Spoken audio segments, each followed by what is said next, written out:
You know that you are as cold as ice to me. You know that you are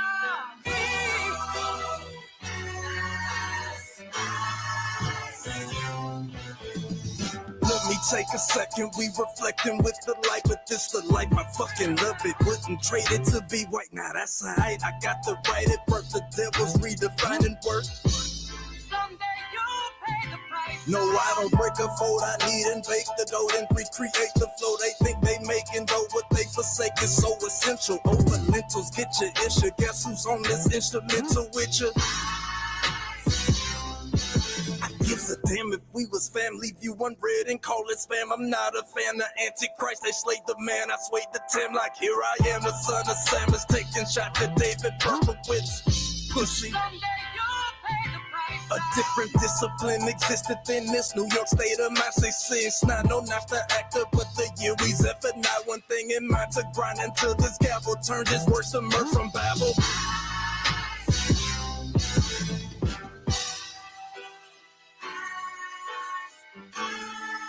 You know that you are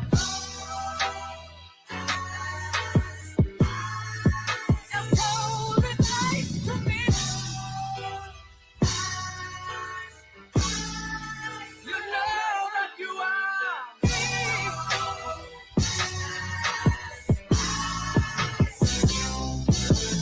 Front lines of 69, I follow protocol. This kingdom built on God bones, so I can't love Esau, and I can't fuck with y'all. I ain't gotta say it twice, you vouching for the enemy, but someday you'll pay the price. look, my father ain't have a father cause of dope. I'm anti-politics cause Christ died from a vote. How the richest nation locked the homeless up for being cold. How ironic they relating smoking weed to getting stoned. You trim your ways and seek they love. I'ma bring this sword back wet with a vesta dipped in blood. Niggas giving up when they don't even give enough. Going nowhere fast, niggas always in a rush. I give them love cause my brothers lost. Christians eating, watch they brothers starve. No way I can serve another God. I give my love cause my brothers lost. Christians eating, watch they brothers starve. I can't serve another God. You know that you are as cold as ice to me. You know that you are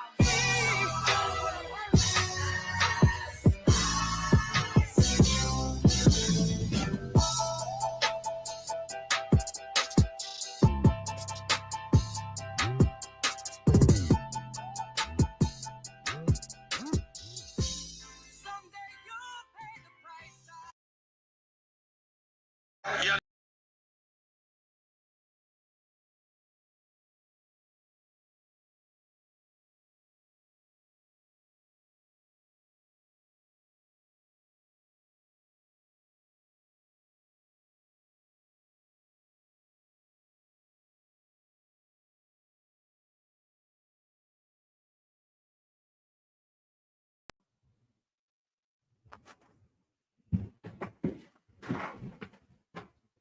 All right, Israel. Let's get it in, man. It feels good to be back in the building. You know what I'm saying? Feels good to be back in the building. Like to start off with saying Shalom. Yahweh Ba'Hashem Yahweh Shabarakathum to all the brothers, and Yahweh Shemor Alatah Ba'Hashem Yahweh Shah to all the sisters, man. I am precinct officer of 500 Yaraga Board, and this is the Tuesday night brotherhood class for Northern California, man. You understand? First, let me get these shots out. I see a couple of brothers. You know what I'm saying? My brother, my main man. You know what I'm saying? This warrior right here, I War Palad, tuning in. The water for tuning in. You know what I'm saying? Really appreciate it. Like, subscribe, and share. Let's push this truth, all right? You know what I'm saying? Let me see.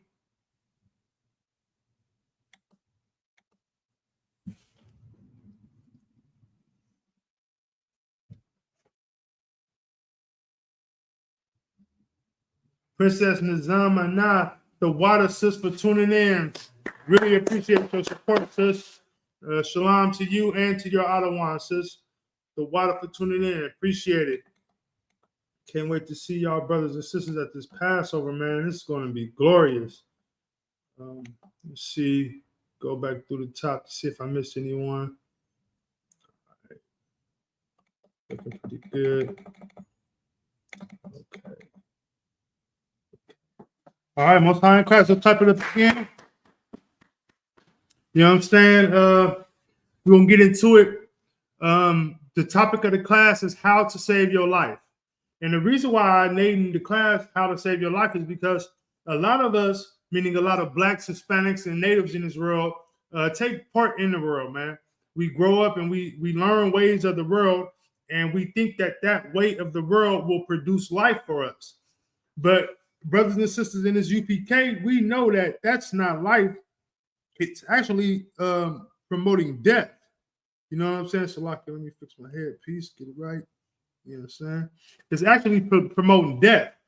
And with that being said, a lot of us, once you tell a person the way they live in their life is death, then they'll tell you, well, how can I save my life? So that's why I came up with this class, because I want to drop some jewels on those brothers and sisters and help them understand that there is a way to save your life. And the answer is in his Bible. And if you don't know how to read the Bible or understand the Bible, because most people don't, then you should come to the ISUPK to get a proper understanding and breakdown of these scriptures. Because the Bible is written for the so-called Black, Hispanic, and Native man. The Bible is not written for anyone else. The God of the Bible does not deal with anyone else. He only deals with Blacks, Hispanics, and Natives, all right? So with that being said, here in the ISUPK, we are only here for those special people, those Blacks, Hispanics, and Natives. We are not here for anyone else. The Bible describes them as the lost 12 tribes of Israel, the lost sheep of Israel. You understand me? And the Bible also described the white man as the devil that the Bible speaks of, because he is. All right. Now, with that being said, if there's not any questions in this class, I would like to get started. All right.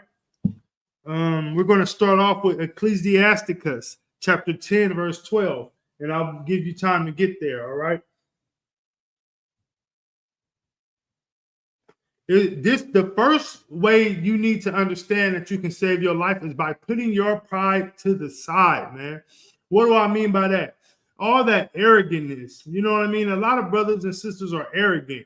Now, today, you see sisters more than ever before, feeling free to just, share their body with the whole social media universe.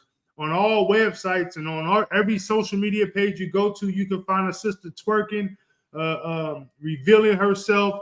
And that's not the same as being confident. You know what I mean? Being confident is not the same as being prideful. You know what I mean? When you're prideful, you can't tell anyone nothing. And a lot of this comes from our mothers and big mamas who back in the day, when people try to address us and check us on the things we did wrong, your mama would say, don't talk to my daughter like that. Don't talk to my son like that. He don't have to listen to you. You're not his dad. You're not his mom. Those things have destroyed us coming up. And now here we are today, in today's time, without any guidance. And you actually can't tell anyone nothing. You know what I mean? They do what they feel, and they do it confidently. And they do it without any fear of repercussion or consequence.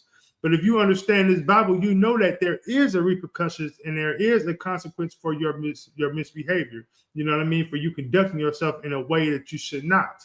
All right.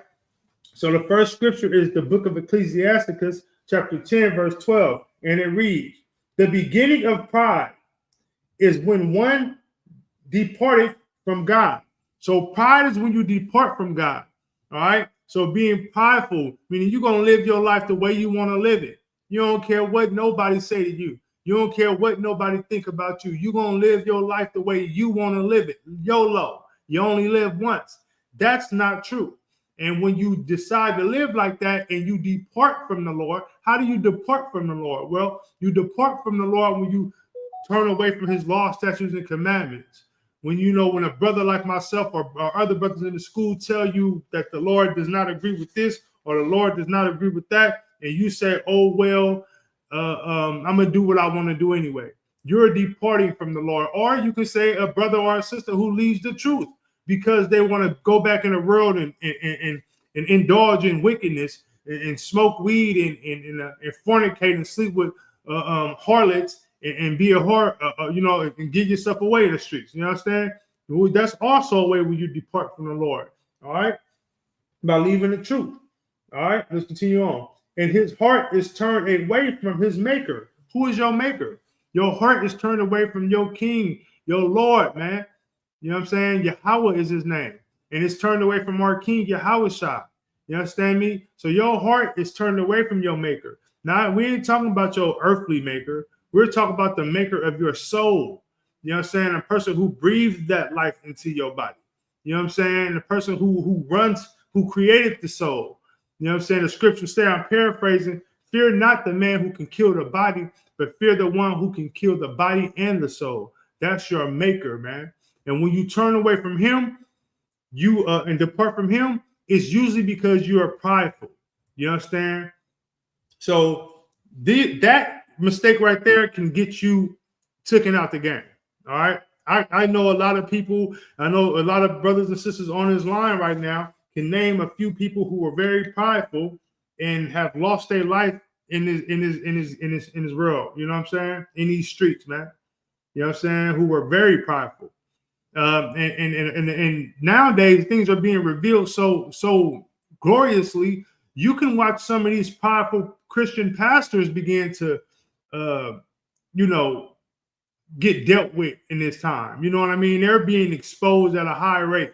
You even have a lot of, for instance, wealthy people who are prideful through wealth.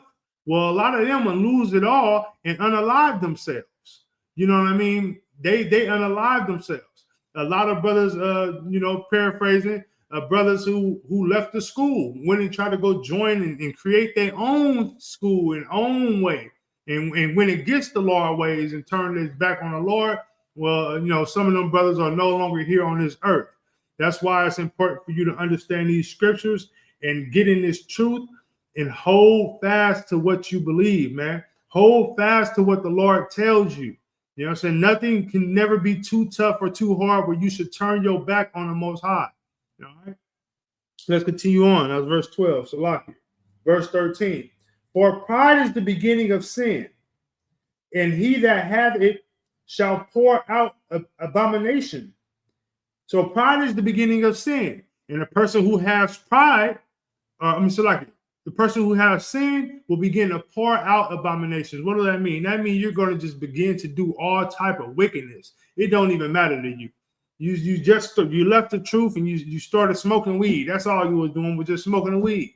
Well, now the weed then turned from you smoking weed to you doing something stronger than weed. You're popping pills out here. And not only that, now you're looking all weird and getting all skinny, and now you're going out here sleeping with all type of wicked women. You understand me? Not only that, you're out here selling your body for funds. You know what I mean?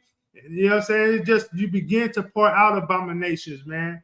And what is abominations? Abominations are sins and things that's wicked unto the Lord. You understand me? So you begin to do those things. Let's continue on. Salaki. And therefore the Lord brought upon them strange calamities and overthrew them utterly. So the Lord brought to them strange calamities, meaning what, man? He brought to them strange things. Okay, you want to live your life like that? Fine. The Lord took his hands off, let these things deal with you, and they overthrew you utterly. Meaning, look, in no time, they overtook you and you was gone. You understand? It's just like smoking cigarettes. And people tell you every day, or smoking in general. People tell you, man, look, don't do that. Don't smoke. You're going to catch cancer.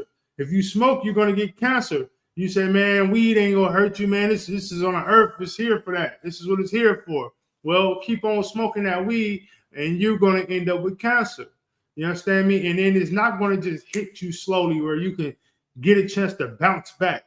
These diseases that hit you suddenly, and you won't have a chance to bounce back. They overtake you quick. You understand me? This is why you should turn to the Lord and not turn away from the Lord. This is why you should cling tightly to this Bible. This is why it's important for our people to open our eyes and wake up to who we are. Because if you want to have your life and you want to live it in abundantly and you want to live longevity, have a long life of longevity, it's important for you to follow these laws, statutes, and commandments. Am I telling you that by just following the law, statutes, commandments, everything gonna be perfect? I'm not telling you that, because we know his brothers in this Bible who suffered and they was living their life righteously, just like Job. Job was a man that was after the Lord's heart himself, but Job still went through something. You understand me? But what was special about Job is that Job didn't waver from what he was doing, what he committed himself to the Lord, man.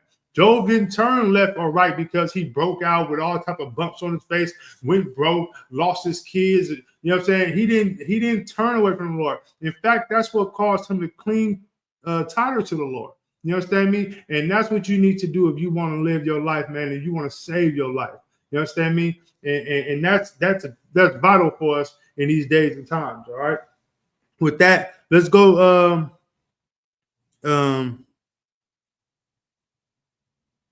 Let's go to 1 John chapter 3, verse 4. We're going to go to the book of 1 John chapter 3, verse 4. And again, if there's any questions, put it in there and we'll get to you. All right. Most High in Christ, Princess Azarat, the water for tuning in, man. I really appreciate you. And if you tuning into my class and in class, man. Most High in Christ. You know what I'm saying? I really appreciate you. I value you. You understand? Let's continue on. Salakia Israel. Got me a new sword. So it's, I got everything in one on this one. So I'm trying to maneuver through these things. Just bear with me, Israel. I really appreciate it. Got that far back.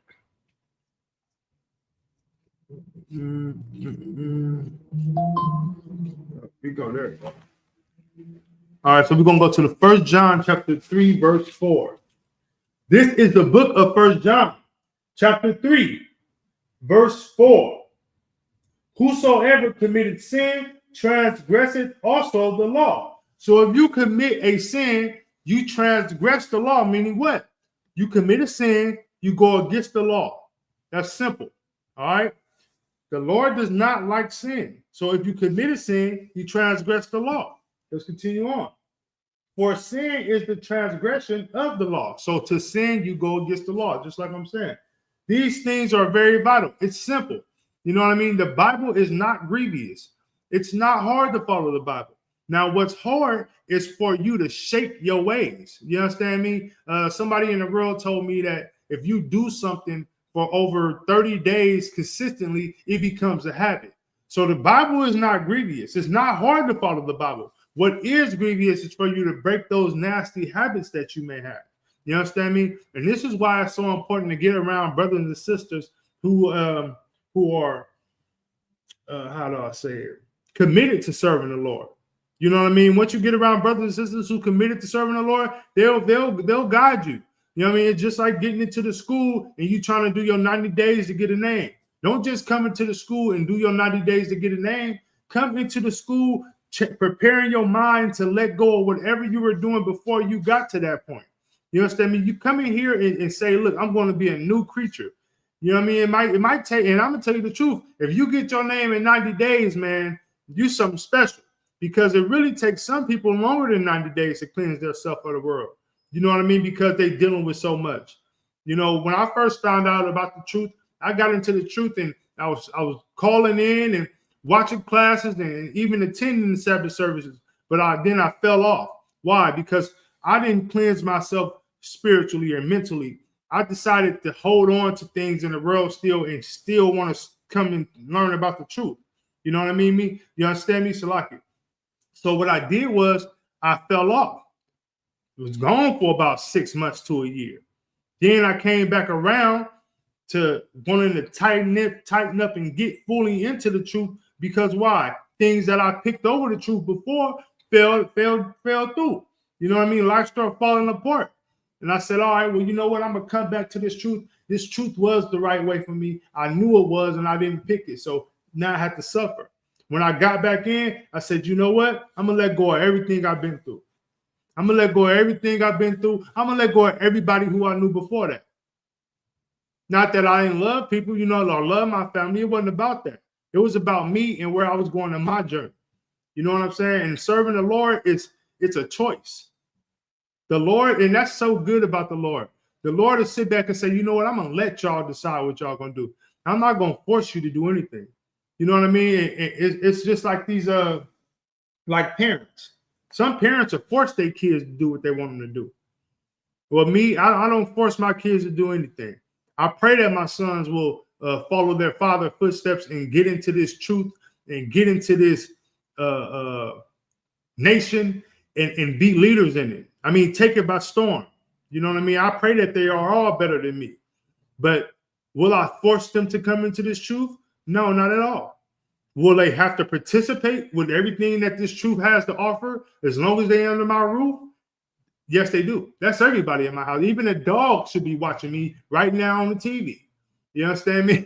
It might sound crazy, but that's just how it is. Now, once you leave out of my house, once you leave and move on, you know what I mean? Then, you know, I pray that the Lord will put that spirit on them to keep them here and build them up. You know what I mean? But will I force my son? No, I won't. You understand? All right. So let me see. That's the book of 1 John chapter 3, verse 4.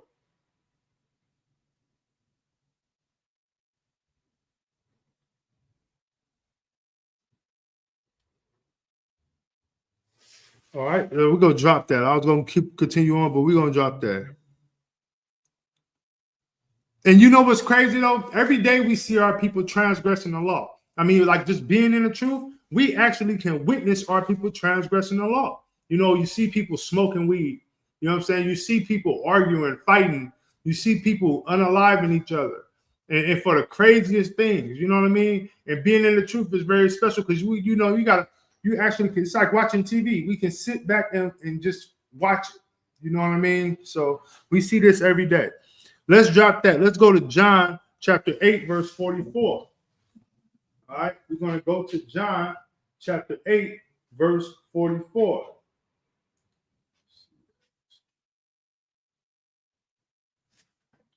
We'll go to the book of John chapter 8, verse 44.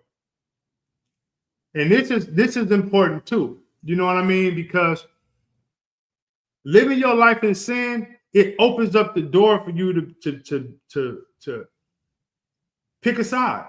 You know what I mean? Like it's simple as that. It's pick a side. You with us or you against us? That's what the Lord feels like. You with me or you against me? You know what I mean? And once you pick a side and it's not with the Lord, then understand that you then become like your father. You know what I mean? Like me serving the Lord, I know that the Most High is my father. So guess what? I want to be like my father. You know what I'm saying? Not my earthly father, but I want to be like the one and only God, the heavenly Father.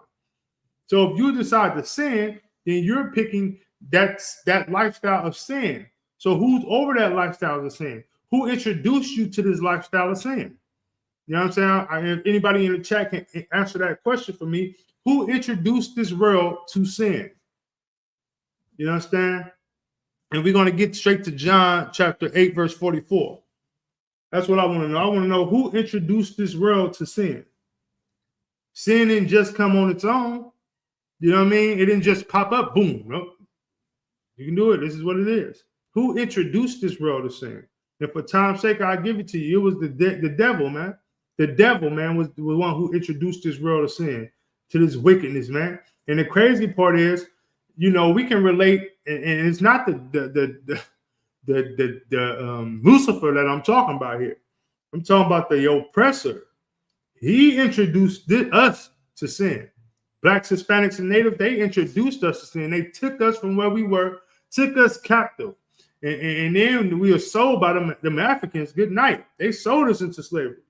And when they took us and brought us over here, from the first time we stepped foot on that boat, they were introducing us to sin. You know what I'm saying? They were introducing, they was feeding us sinful things, I'm sure. Then when we made it to our destination, they introduced us to sin even more. We had to serve them. So we had to eat what they gave us. We had to do what they told us. They literally treated us like cattle. I mean, man, hey, oh yeah, she looks strong. He looks strong. We're gonna breed them both. They didn't care about if you was married to another woman or you was married or you just didn't want to, have it with that woman. You didn't want to interact with that woman sexually. They didn't care about that. You understand? Or vice versa. They didn't care if that woman didn't want to lie down with that man. They didn't care about that. What they cared about was you doing what they telling you to do. And that just shows you how sinful the oppressor is. And that's why it's a beautiful thing to be in the world today and see what's going on in the world. It's a beautiful thing. Do you think Donald Trump became president by accident? No. The Lord wanted Donald Trump to become president. And this is an opportunity for every Black, Hispanic, and Native to come to the truth.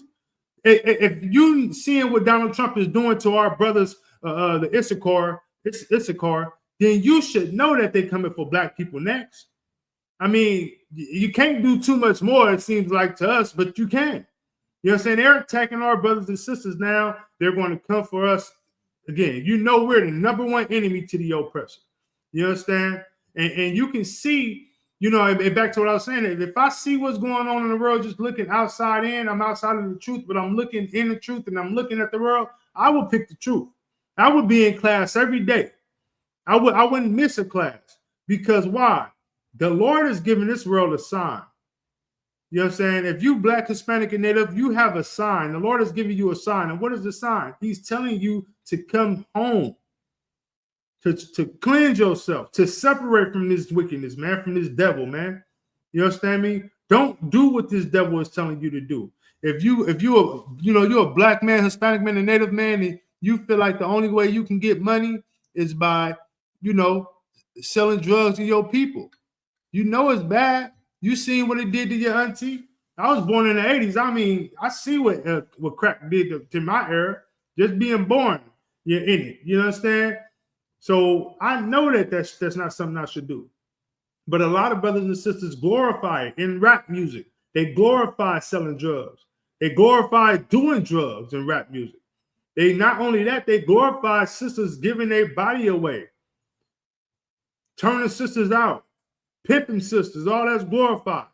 And then don't get me started about the female rappers and how they glorify themselves. Proud. We just covered that. Very proud. And not only that, they talk about how you got to have money to get with them. And they ain't messing with no broke dudes. That's prostitution. You're basically saying, hey, look, if you got some money, you can get this. You're a harlot. You're promoting yourself to be a harlot. You understand? And then the first thing they want to do is show their backside. You see their backside more than you see their face. If you watch a female rap video, you will see her backside more than you see her face. That's a problem. You know what I mean? And why is she doing that? Because the devil, her father, is promoting her to do that.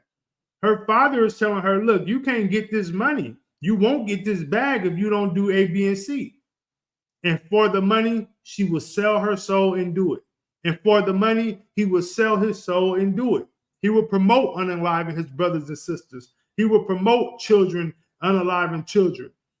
You know what I mean? I remember one class, the General Mahayaman came out and said that there will be, it was a while ago, a couple of years back, he said, there are going to be imitational school shooters. And it won't be the devils. It'll be Blacks and Hispanics doing it.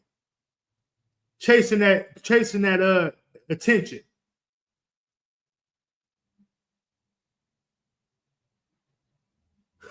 Man, you know what I mean? They say all type of craziness, man. Showing it off. You know what I mean? And then that's crazy, sir, because it shows you that it's intentional. You know what I mean? It's all intentional. And we can't, and this is how you know it's really, we learning from the devil and we doing what he wants us to do, because at one point in time, Black women would wear dresses all day. I mean, if you watch even if you watch the old movies that's based on the 40s and 50s, Black women preserved themselves. They dressed up. They hid. You couldn't see anything. You know what I mean? It was all for the imagination had to work to see anything in that sister. But now you don't have to worry about that. All you got to do is go to her Facebook page. I guarantee she half naked on a couple of them pictures. You understand me? No type of self-respect for herself. Why? Because the devil, who the Bible speaks of, tells the sisters that that's okay to do. And not only that, man, you brothers is disgusting, man. Because if you brothers would change the way you look at sisters and how you conduct yourselves towards these sisters, they wouldn't do these things. You understand? And the perfect example is looking back then. The man wouldn't even entertain a harlot. You know what I mean? It was shameful to look at a woman who was free with her body. You know what I mean? Careless with her body. It was shameful to even to pay that any attention. So them women would hide it. They would literally hide it. You understand me? The only ones who wasn't hiding was the Caucasian women. And we know they the number one. Marilyn Monroe kicked it off. You understand? Them stretchy pants you see all these sisters try to wear now, you call them yoga pants. The Caucasian woman was the first one to throw them on. You know what I'm saying? And to what you said, I don't want about that moose knuckle. The Caucasian woman was the first one trying to show off a moose knuckle. You know what I'm saying? The scripture tells us not to envy thy oppressor. Don't envy the devil, man. Don't want to be like that devil, man. Because once you do, you begin to get prideful. And once you get prideful, you turn away from the Most High. And when you turn away from the Most High, you will abide in sin. All right? Let's get back to my scripture, though, Salakia. Y'all know I'm long-winded. I'm happy to be back, Salakia. You know what I'm saying? Let's go. So we're going to go to the book of John, chapter 8, verse 44. Ye are of your father, the devil, and the lust of your father ye will do. Again, we just covering it, being out of wine in the chat. All them lustful things that these women talk about is because that's the lust of the father. These oppressors love looking at black women like that. So they tell the black women, look, let's do this because we get this attention. We want this attention. And at the same time, you don't even really know why you're doing it. You're doing it because the oppressor, the devil, is telling you to do it. Because that's how he look at you. That's how he value you. And if you're a woman, it's so shameful to want to be valued by a man just because of how your body looks. I mean, damn. Salakia. A brother look at a car with more respect and substance than a woman who walked down the street or who's promoting her body. I mean, at least a car, brother say, oh, yeah, that's a clean car. Oh, look at that car on the outside. You got the butter top and the peanut butter and mustard and mayonnaise going on, and then the rims hidden. But wait till you see the NT. Well, the interior, to break it down for those who watching and don't understand. Well, the sisters nowadays, a brother ain't even looking at you like that. The oppressor don't even look at you like that. He like, oh, yeah, look at that body. Oh, yeah, you see that body? He don't never go to the interior, the mind, how beautiful the sister is in the mind. He automatically saying it's just all about the body. You know what I'm saying? It's all about the body. That's because you follow the devil. The lust of your father you are doing. The things he lusts for, you love to do. You know what I mean? Let's continue on.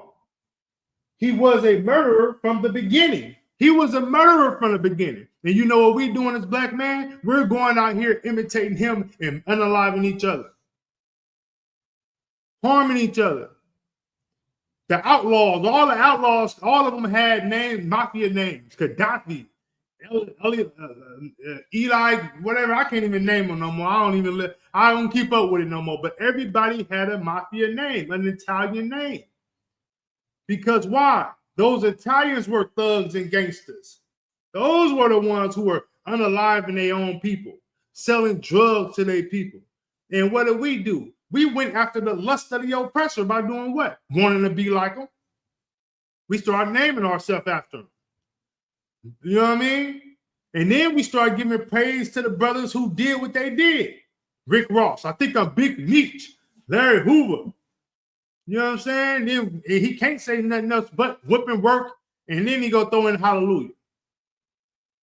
Like, you know, it's so wickedness. That's like the highest level of blasphemy. You know what I mean? Because that's not what the Lord wanted us to do. And then what do? We turn around and we promote it. We turn around and we support it.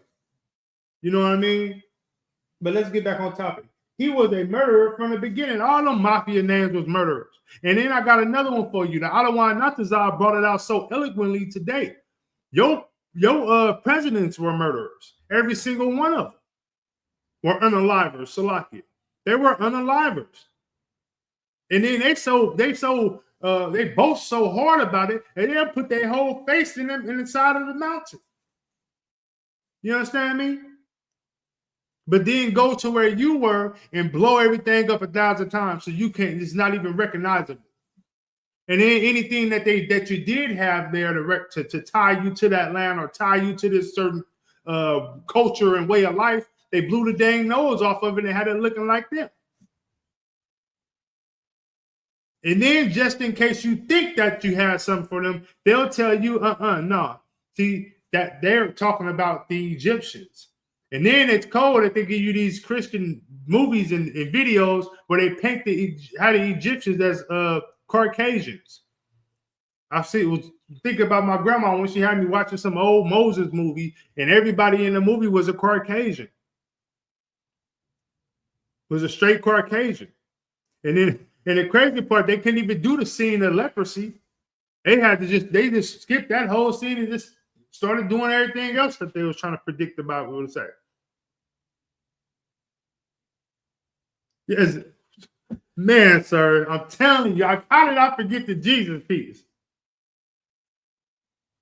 Man, look, how can I forget the Jesus piece? I mean, brothers was out here with Jesus pieces on and riding with, had a Jesus piece and a ski mask, a poo shiesty.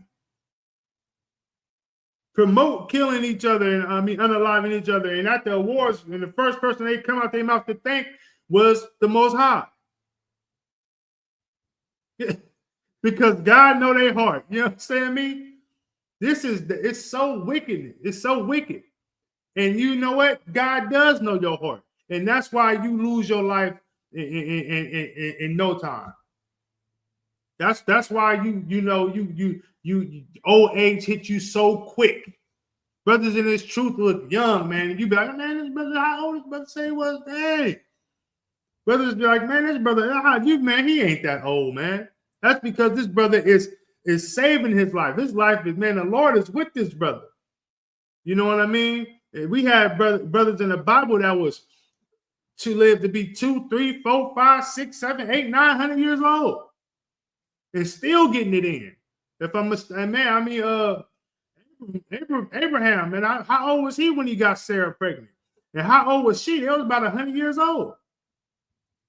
That show you they were still moving around, functioning. The Lord will preserve your life, man. But if you want to be like your father, the devil, the person who runs this place, then guess what? Your life won't be preserved. You're going to lose your life. And I don't mean necessarily being unalive. You can lose your life in many ways. Because all that person got to do is take your job away and you done. You're done. You wouldn't know what to do with yourself. You understand? Let me see if there's any more on that.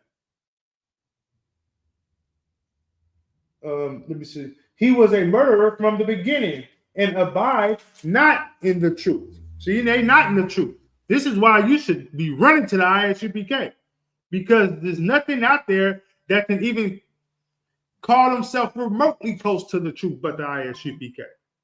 You understand me? Continue on. Because there is no truth in him. That Christian church, it's no truth in that. Why? Because they're doing what their father told them to do. The oppressor gave y'all Christianity. The oppressor gave y'all all these religions. This Bible ain't a religious book.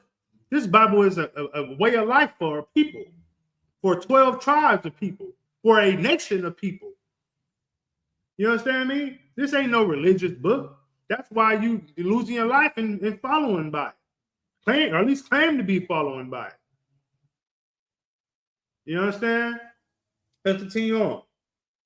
When he speaketh a lie, he speaketh of his own.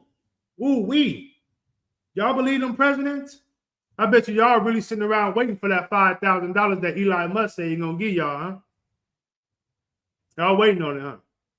Y'all believe Trump when he tell you that what he's doing to our brothers and sisters is helping the nation, huh? You believe that?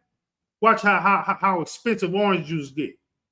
Watch how expensive oranges and what's that avocados get. I don't like avocados, but all you avocado lovers, man, y'all better be ready to pay top dollar for it. You understand? You believe his words. You understand? And he believe it. Donald Trump believes what he's doing is right. You got to understand, these oppressors is the pharaohs of today's time. And the ISUPK, we're the priests that the Lord is sending out to these pharaohs, telling them to let our people go, man.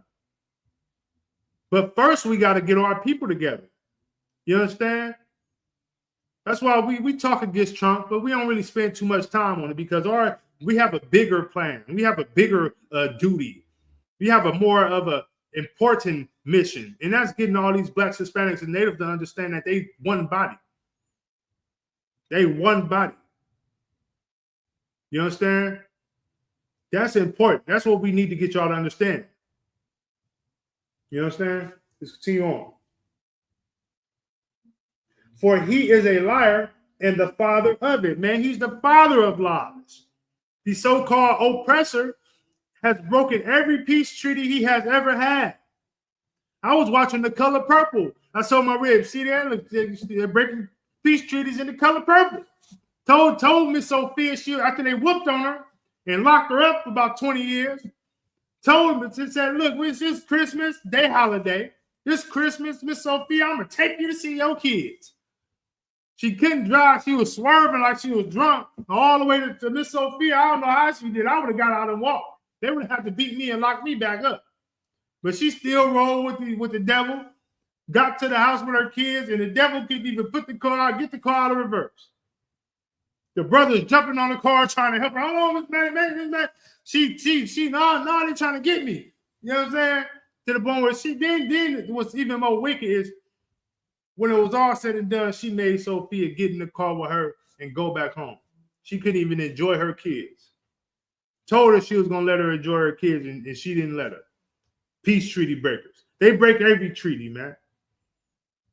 You understand? That's what they do. Only treaties they don't break is with themselves. And that's what we need to do. As blacks, Hispanics, and Natives, we need to understand how not to break peace treaties with one another. You understand? And the only way we can do that is by getting in his truth and following the Most High. Stepping away from the oppressor. Not envying the oppressor. And following the Lord, man. You understand? Where I'm at. Let's go to 45 real quick. And because I tell you the truth, ye believe me not. Because we telling y'all the truth, y'all don't believe us. That the Most High only love blacks, Hispanics, and Natives. That we are all brothers. That the oppressor is the devil that the Bible speaks of. We tell y'all that. And because we telling y'all the truth, y'all don't want to believe it. Y'all comfortable. You understand? You prideful. You too prideful. You understand? Let's continue on. Verse 46. Which of you convince me of sin? And if I say the truth, why do ye not believe me? You understand? This is in red. This is Christ speaking. Verse 47.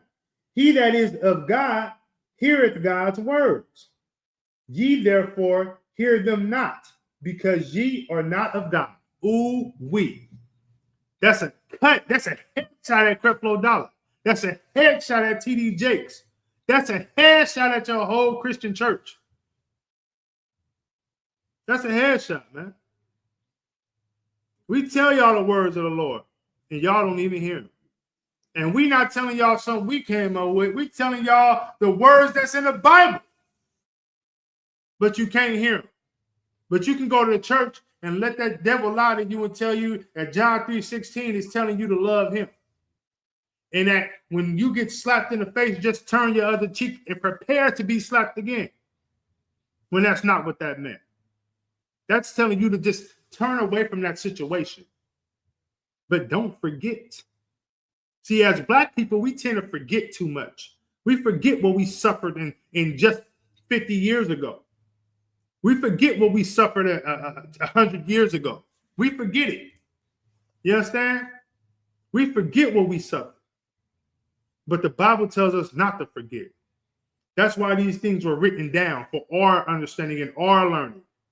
To remember the wickedness of these people. To understand that their wickedness has never changed. It's always been the same. Especially towards you, Black man, Hispanic man, and Native man. Your woman, they want to treat her nice. Remember, at one point in time, you couldn't be a Black woman with kids and have your husband living in your house and get welfare or government assistance. Remember that. But I'm sure at that same time, a Caucasian woman was getting all that, and her husband was in the house. You understand? Like, remember how these devils is, man. They wicked. You understand? Let's drop that. Let's go to the book of Isaiah, chapter 5, verse 20.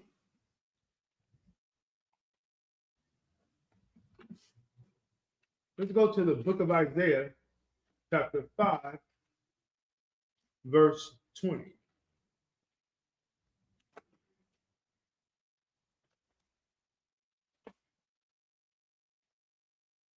This is the book of Isaiah, chapter 5. Oh, Song of Solomon. This is the book of Isaiah, chapter 5, verse 20. Now, I'm going to pull this out because another way we lose our life and falls into these snares of the oppressor is because we believe what they tell us, right? It started with Big Mama. Big Mama really believed that Christ was a Caucasian man. She believed it so much that she said when you tell her, it don't even matter how he look. But she didn't accept what you told her, see? She said it don't matter how he looked, but she always wanted him to look the way they were told her that he looked. And who told her the way he looked? The oppressor, the devil that the Bible speak of. Because you got to remember, them pastors back in the day, them preachers, they were handpicked by the master, by the oppressor, to teach those scriptures to the people. They were handpicked. They weren't ordained like priests and prophets you have today here in the ISUPK and the Commander General and Your Highness. They weren't ordained like us. You understand? They were handpicked because they were the ones who the slaves will look up to. You understand? That's why they picked, oh man, look, you have such good rapport with everyone here. You understand? And they was loyal to master. You know what I'm saying? Let's continue on. All right. This is the book of Isaiah, chapter 5, verse 20. Woe unto them that call evil good and good evil. Ooh, we. Woe unto them, man. Woe unto these devils who think what Donald Trump is doing to our brothers and sisters is good for this country. Because it's actually evil, man. Woe to them for creating super Planned Parenthoods, thinking that what they doing is good. Promoting that to our sisters, man. We're there. They think they're helping you. They're not helping you, man. That's evil. That's how we got to look at everything they do. Everything they do, we got to look at that as evil. They tell you, look, you can't even buy food the way you want to buy it. Just buy it from them. You got to question the food they give away to people. You think it's good, it's helping you to nourish you. They telling you, you got to buy this milk for your baby and do this. You know what I mean? You got to question everything they do. Because the Bible said what? Woe. What does woe mean? Destruction. Death unto them that call evil good and good evil. And I go for some of these coons too. I don't want Kabbalah. I know you know what I'm saying. Some of these black coons out here, that go for them too. TD Jakes and TD Snakes and all these rappers and Jay-Z and all of them, man. Woe unto them that call evil good and good evil. That put darkness for light. Ooh, they wickedness right there. They saying being wicked is good now. The kids love little Durky old Smirky old. And Lil Durk is really poisoning these kids. King Von, everybody loved King Von. King Von was poisoning these kids. And then they call us a hate group?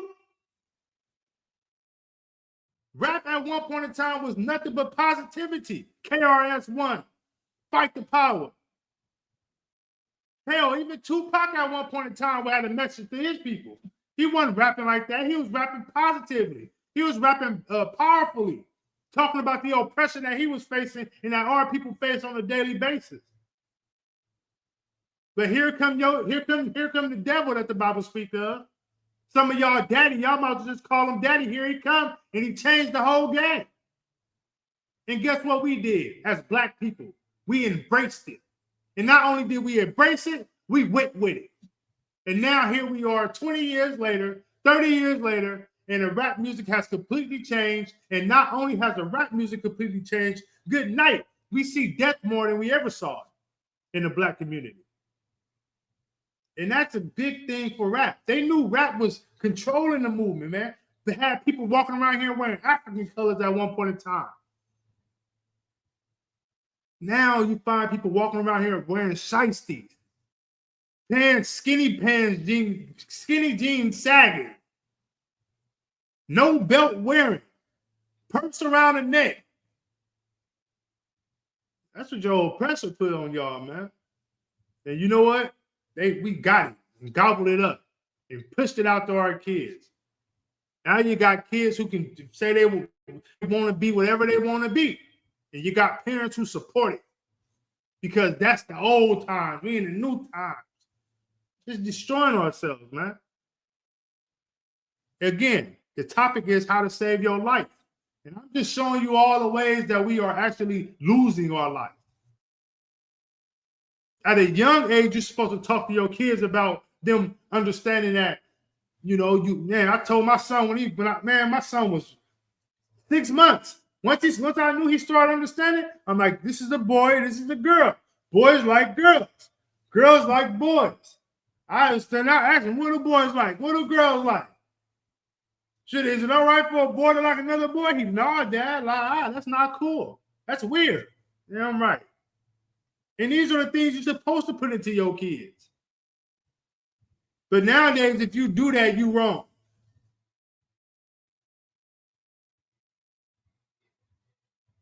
Man, look, sir. He said the stuff they call organic, especially when it's righteous, an organic spirit, an organic fruit. You know what I'm saying? All day, cult leader, organic. Hey, that's a shirt. That's a shirt, sir. You know what I mean? Kwame Sarala, UPK cult leader, organic, man. That's a shirt. That's a shirt, sir. You know what I mean? But what you're saying is so heavy. You know what I'm saying? We go with what they tell us and we do what they tell us. And for the years we've been following their agenda and listening to Massa, what's happened? We got the black women feeling like they're better than the black man. Let's just face it. Black women saying that they don't need the black man. It's black women who say they don't need black men. It's black men who believe that they're not black men. And all these things were created from the oppressor, from the devil that the Bible speaks of. And the sad part about it is that our people don't even see it. Who created war between the blacks and Latino brothers? The oppressor did that. And why would he do that, Bar? It's easy. Because he don't want to see y'all N-words come together. Because he know he would have a problem there. But I pray you understand that here in the UPK, we're bringing the families back. We're bringing the tribes back. And if you come to this Passover, the Lord's 56 Passover in Atlanta is going down. Basement. You understand? It's going down. all lawful, and righteous spirits gonna be there in the building. You understand? You're gonna see that we bringing these nations back and bringing them together. You're gonna see the importance of having a UPK. The UPK is more important than the Black Panthers were.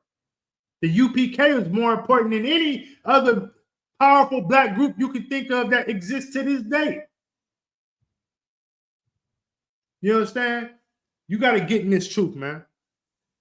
Let's continue on. So, lock. It says verse 20. It said, woe to them that are, woe to them that call evil good and good evil, that put darkness for darkness for light and light for darkness, that put bitter for sweet and sweet for bitter. Oh, that's, you know what's bitter? Valentine's. I mean, that's sweet. They call that, you know what I mean? They putting that bitterness for the claim. They putting that sweet. Valentine's is so sweet, but really it's bitter. It's bitter. Why? Because you don't even know what the hell you're celebrating. You know what I mean? What's the idea of a man who respects a woman and honor her every day? Honor your rib every day. Don't wait till Valentine's Day to get her some dang flowers. Don't wait till Valentine's Day to tell her, baby, I love you. Let's go get a bite to eat. No, man. But if you do that, something wrong. It's women out there that say they man didn't get them nothing, they out. They out. Look at Carly B. And look, it's right in your face, though. I seen something today where they was talking about, what's her name? Remy Ma. They was talking about how the dude she cheated on her husband with is that now out here saying she ain't nothing but a sugar mama to him. Look at Carly B. She didn't left her husband because she says she can take no more. And she left her husband and with Stephon Diggs. We're gonna see how long that lasts. You understand? These are examples for us to see. But if we don't know the truth, we don't know which lens to look through. You understand? Let's continue on. Verse 21. Woe unto them that are wise in their own eyes, important in their own sight. That's them Christian churches. They wise in their own eyes. You know what I'm saying? Hey, them Christian pastors wise in their own eyes.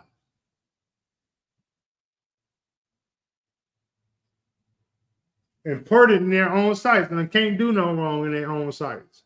So like,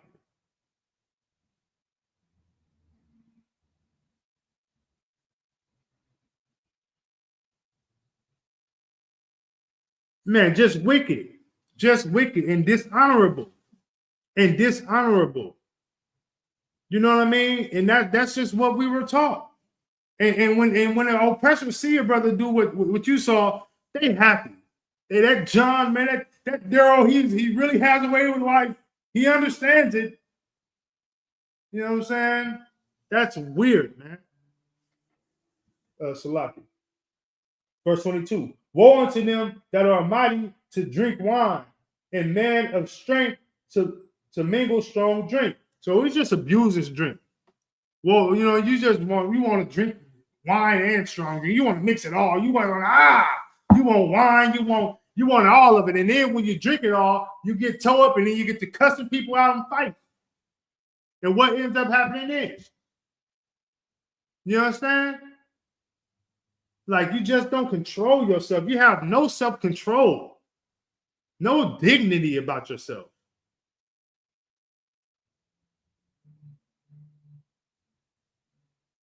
And this one right here, and we're going to go on. Verse 23, which justify the wicked for reward and take away the righteousness of the righteous from him. So you get the wicked a reward. A reward in Puff Daddy. You know he has something to do with, I might be reaching on this one, but he had, you know what I mean? He was wicked from the beginning. But they gave him a reward because he was pushing their agenda.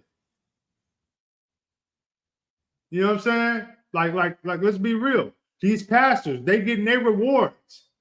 Why are they getting their rewards? Look at these big old churches they got. They reaping their rewards because they're doing what the oppressor wanted them to do. And then they take away the righteousness from the righteous. They take away in the people's eyes, they take it away from us being righteous and put a label on us as a hate group. They try to take away the righteousness from the righteous. This book ain't yours. They don't know what they're talking about. They're a hate group. The Bible is not for just blacks. Go to John 3:16. They take it away from us. And then they keep it from them. You know what I'm saying? It's a lot of it. And they keep the righteousness from them. That's their tool, man. That's the way they do it, man. And they've been doing it for years.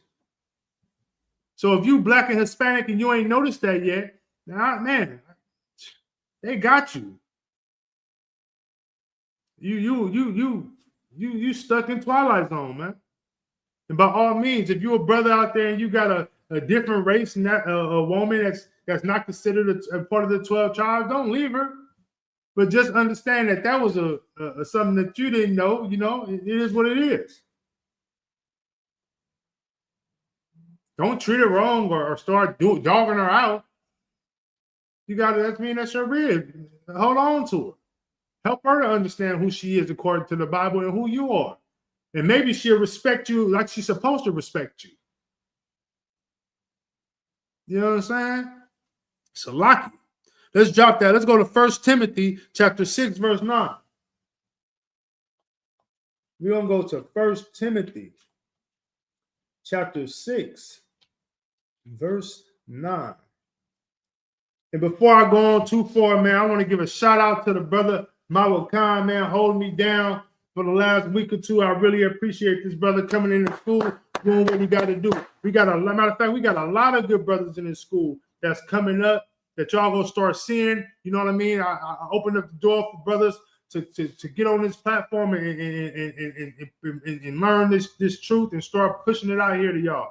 So y'all gonna start seeing the new officers, the 50, coming on this platform and dropping these jewels on y'all and giving y'all the truth. You know what I'm saying? Because that's what we do here in the ISUPK. We raise up, man. You know what I'm saying? We take brothers under our wings and we show them what the men above us taught them. We provide them with the opportunities that the man above us provided to us. You know what I'm saying? That's what we do. We have real brotherhood in the ISUPK. You know what I'm saying? Yeah, I'm right. All right, so we're going to go to 1 Timothy chapter 6, verse 9.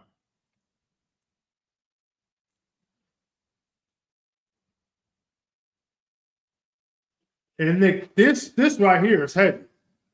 Because we got to get to where the evil is from. Yeah, you can't just sit here and be like, yeah, no, hey, that's evil. Yeah, actually where the evil is coming from, you can't tell me where the evil is coming from.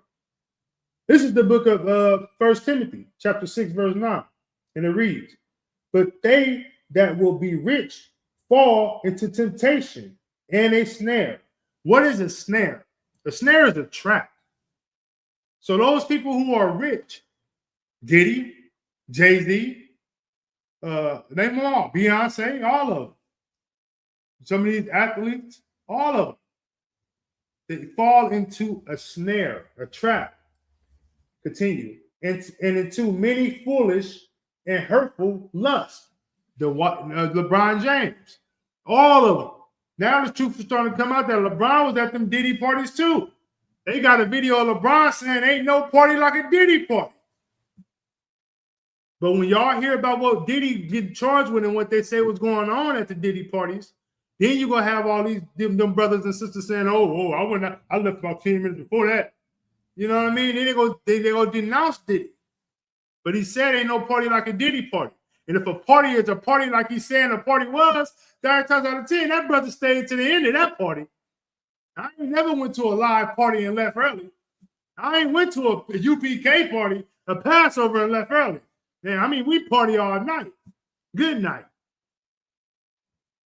So for me to say ain't no party like a Passover party, and they ain't saying something happening weird at it, man, hey, look, come on, man. If the shoe fit. But see, this is what we do. This is what we did to you know what I mean, to all the brothers that get accused of something. And I'm not saying Diddy is innocent or he shouldn't be accused of anything. But what I'm saying is that while you rounding up Diddy for what he did, round up everybody else. Yeah, you're supposed to get the person who is the head rapist of a church. But if another person in that church who was who got taken advantage of and then started to say, okay, well, it happened to me, so I'm gonna put it on these people. He also deserves to be caught and punished for that.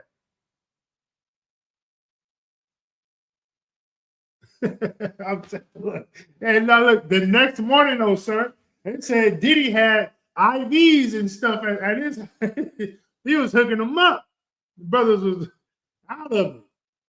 You had this Papa IV in their band. You know what I'm saying? All that wickedness, man. It's just crazy. But let me get back to it. Verse 9. But they that will be rich fall into temptation and snares. And you know the rap industry promotes all type of wickedness, temptations and all that, snares and all that. Let's continue on.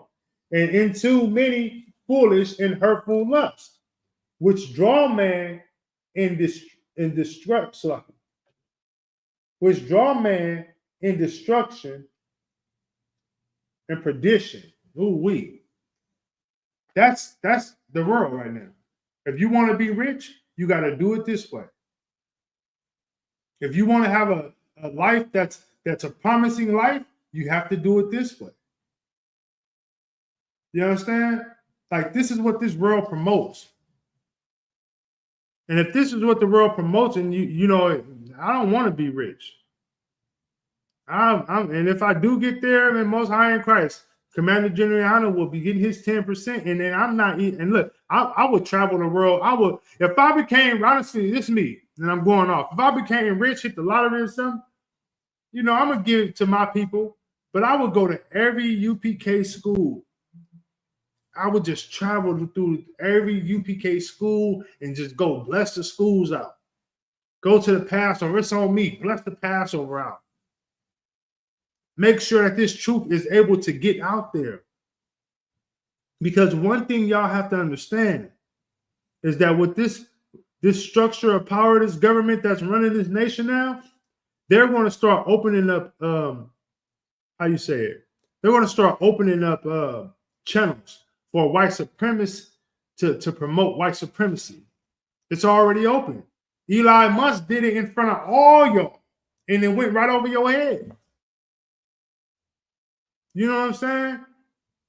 They didn't talk about that too long. But you know, the same thing that they're going to allow for themselves, they're going to have to open up for everybody. And the one thing that's going to still be here after it's all said and done is this truth. It's the ISUPK. It's our Lord. He's still going to be here. With that, let's drop that. Let's go to Matthew chapter 6, verse 19.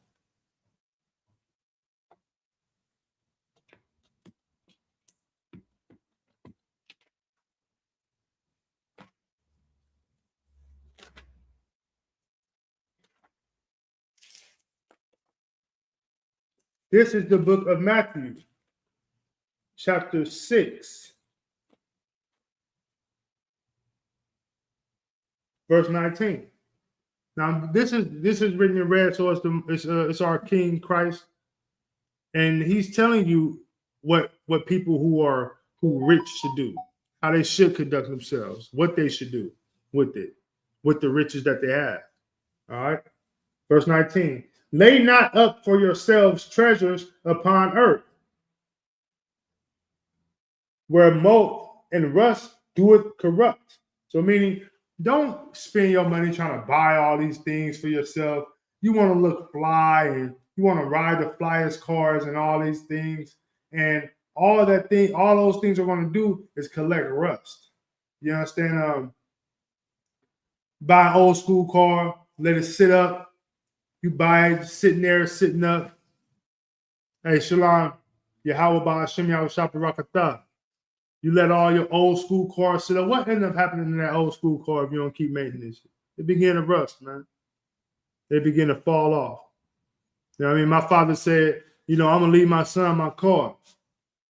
I got his car, but it was nothing like actually having my father around. I tell him to keep the damn car and to have him. You understand me? Because all the car is doing is collecting rust. That's all it's doing.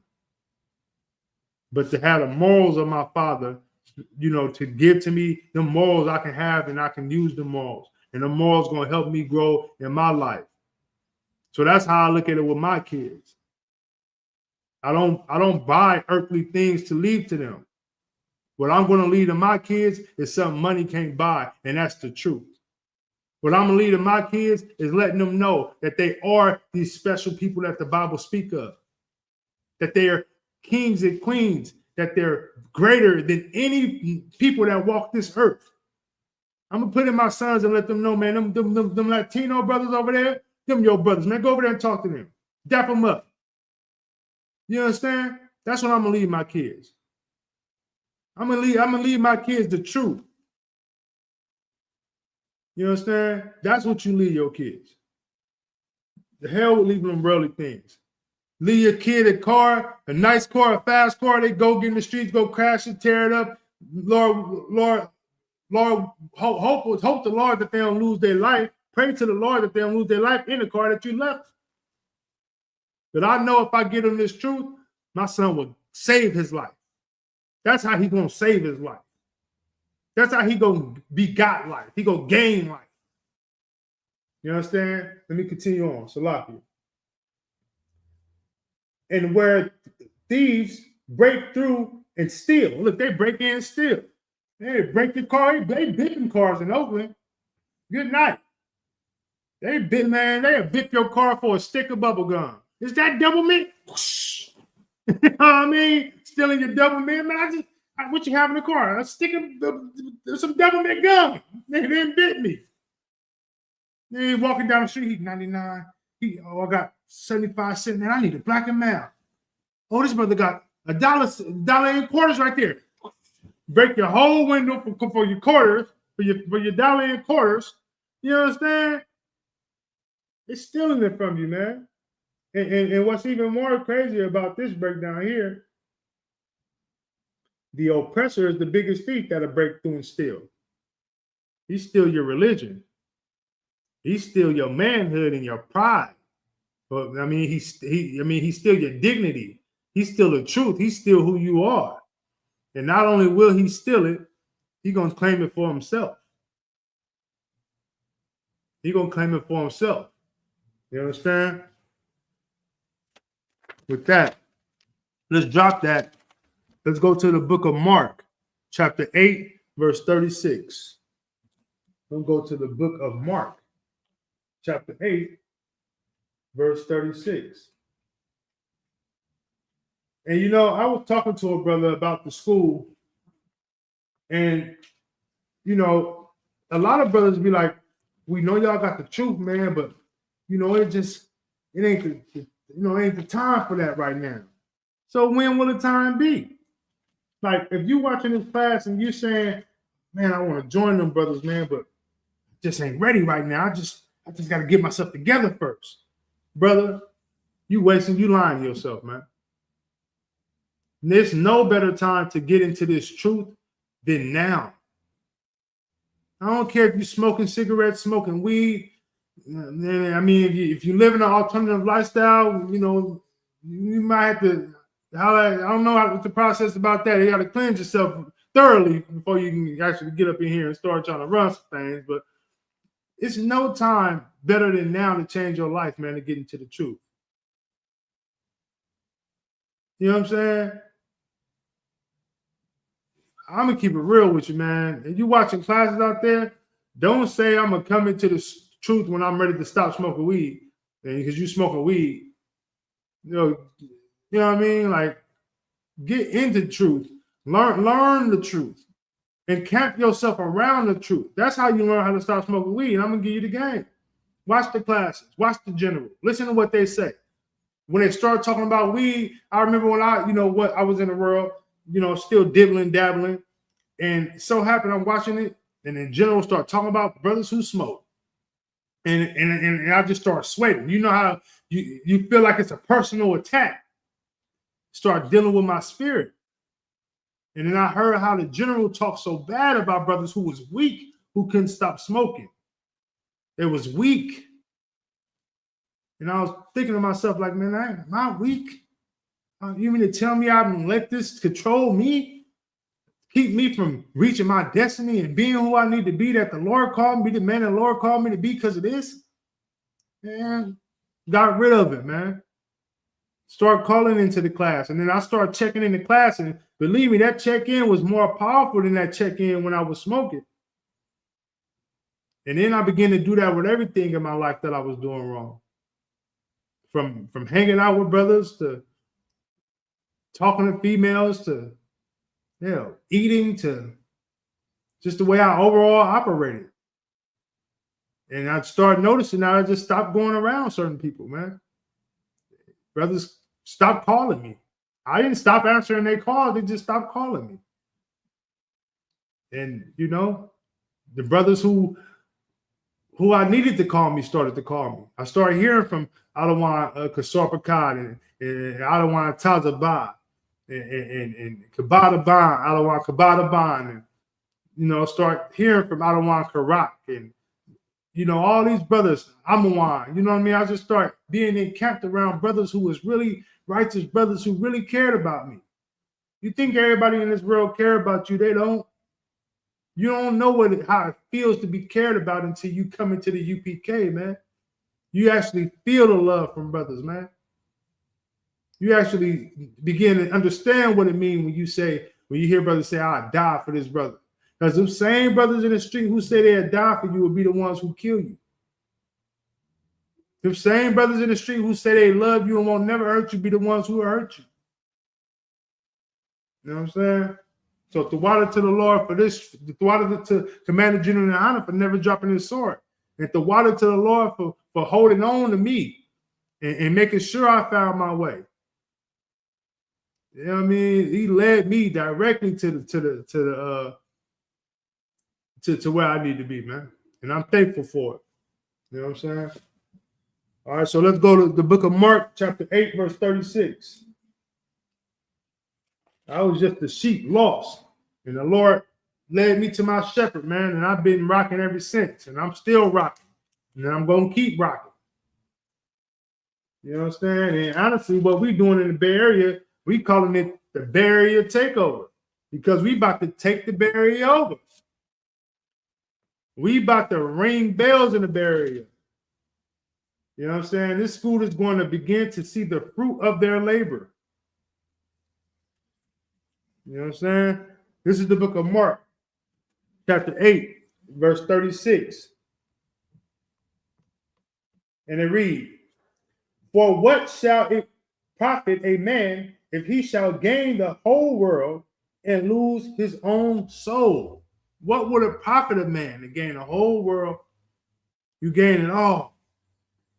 And in the process of gaining it all, you lose your soul, man. You lose who you are. Who really who you are. What would it profit a man to gain a whole world and lose his soul? Now that's heavy because you would think if he gained the whole world, that's the profit, right? Oh man, that's not. That's why riches don't matter. That's why all that gold and materialistic things, it don't matter. If I can give you something that, if I had $1 million in his hand, and I had something that I have that I know I have that will save your soul, and I told you to pick, I'm sure you'll pick the $1 million. But when brothers came to me like that, gave me alternatives, said, "I got this for you that'll save your life, save your soul. Or you can go back to the world and keep doing what you're doing and live your life on your own, man. You don't have to accept, you don't have to come into this school. You don't have to be a trooper. You don't have to be an officer." I took what he had for my soul. And that's why I'm here today.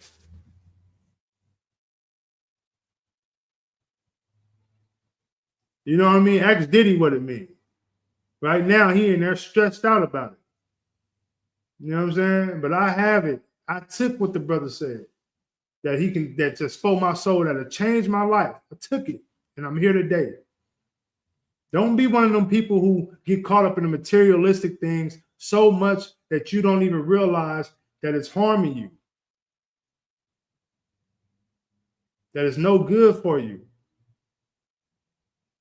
Here in the UPK, we can't promise that every day it'd be good for a brother that come into this school. But what we can promise you is that what we give you will save your soul. Will save your soul. And that's what's most important. That's the valuable part about it. Let's continue on. Salaki. Verse 37.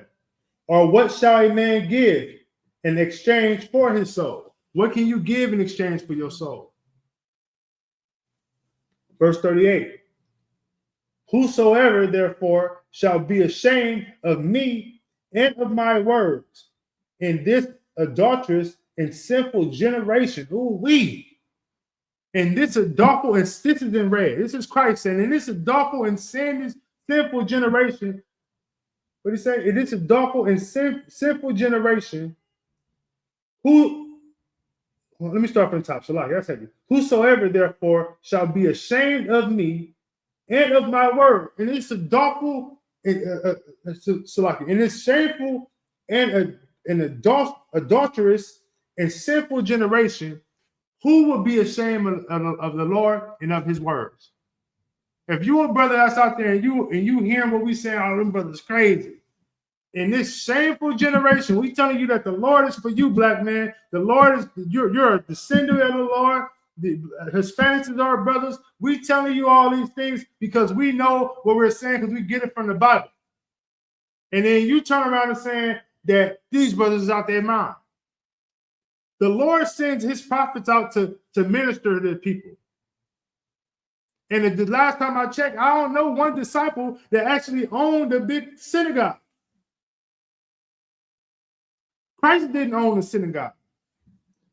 He'd go teach there, he'd wrap them up. They was in the streets. They was reaching the people in the streets. You know what I'm saying? I'm going, man, sir, you on it. I'm headed there next. I'm going to wrap it up on that one. Otherwise, most high in Christ. You know what I'm saying? They was in the streets reaching the people. Because, you know, in these churches, a lot of these Christians already got their mind made up. It's hard to tell them anything. In this sinful and adulterous generation, you can't tell them that the Lord died for them and that Christianity is not the way we should be living. We don't not telling them religion is not for us. Well, this is a way of life for us. You can't tell them that. You know what I'm saying? But the Lord is saying what? He said, whosoever therefore shall be ashamed of me and of my words. If you are ashamed of the Lord and of his words, in this adulterous and sinful generation, of him also shall the Son of Man be ashamed. You understand? When he cometh in the glory of his Father with the holy angels. Look. It's time to knuckle up. It's time for you, black man, Hispanic man, and Native man, to understand that we are one people under one God, the true, the only living and breathing God. And we need to come together. We need to understand that it's not a benefit for us to be separate. Without the UPK, how could you save your life? Christianity ain't saving you. Everybody in the church sin willfully because they believe that sin is something that they can be forgiven from every time they do it. I mean, literally, it's people in the church who Hell, when I was in this Christian church, I was doing it. I'd go to church, smoke a weed, leave. They tell me my sins are forgiven. I'd go home, smoke. Before I go to church, God forgive me for my sins. I go into church, leave the church, go smoke again. It's not only until I came into the UPK and got into this truth to understand that what it really meant to turn away from sin. Who turned the truth into a lie, man? You got to ask yourself that. And why would they turn the truth into a lie? What are they hiding from you to turn the truth into a lie? And why do it to you? I mean, all blacks, Hispanics, and Native, all you got to do is ask them, why are they doing this to us? Why are they lying to us? Why are they turning the truth into the lie? Why to us? And then the truth will hit you right then. Oh, it's because we're the people of this Bible.